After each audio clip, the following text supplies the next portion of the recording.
Hola, mi nombre es Melanie y soy estudiante del profesorado de nivel inicial.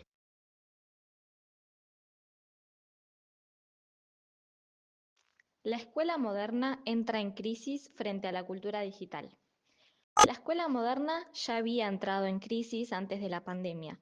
Lo que hizo la cuarentena fue acelerar el proceso de digitalización del aprendizaje y la reconfiguración del espacio educativo. En el podcast de Civilia en Educación Hoy menciona que las paredes de la escuela se disuelven por el atravesamiento de las redes digitales, porque la imposibilidad de asistir a clases presenciales desplazó las experiencias educativas al hogar. El hogar era considerado un espacio privado e íntimo. Ese pasaje reveló que el aula ya no podía sostenerse como espacio cerrado ni como único espacio posible donde se dé el aprendizaje. En el capítulo 12 de Redes o Paredes, la autora analiza que las pantallas sustituyen al pizarrón y la conexión rompe con las lógicas del encierro.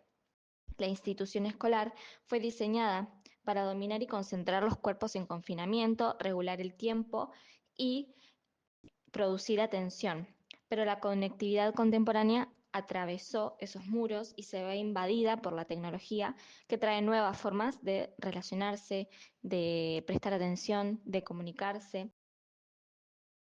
En el podcast, Civilia menciona la idea de las instituciones educativas como ámbitos públicos y el hogar como un espacio privado e íntimo, donde lo público y lo privado no se mezclan entre sí. Cito de Sibilia, las paredes y los poderes del hogar, que eran más que privados y protegidos de la mirada ajena, se trastocan. Lo íntimo pasa a compartirse. La educación que antes ocurría entre las paredes del aula se traslada al espacio doméstico mediante la virtualidad. Este suceso deja en evidencia las desigualdades, la brecha digital, la desigualdad de condiciones y recursos. En el capítulo 13 se evidencia que las aulas informatizadas y conectadas hacen que los muros de la escuela se vuelvan obsoletos. La lógica de las redes digitales se impone sobre la lógica de la escuela tradicional, y es por esto que formula la pregunta ¿muros para qué?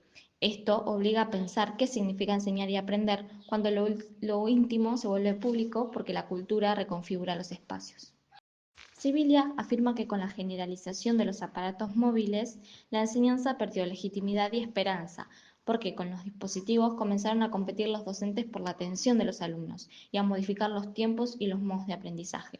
Durante la pandemia se evidenció este cansancio y saturación donde se multiplicaban las tareas, se miraban las clases en velocidad aumentada y la atención era fragmentada por la inmediatez y la velocidad digital. En el capítulo 14, la escuela contemporánea está entre resistir al confinamiento o sobrevivir a la red, ya que la hiperconexión genera una subjetividad dispersa.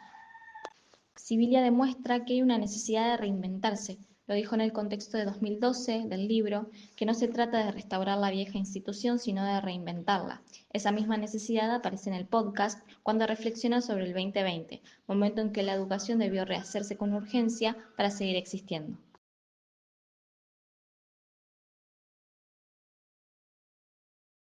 Created using Powtoon.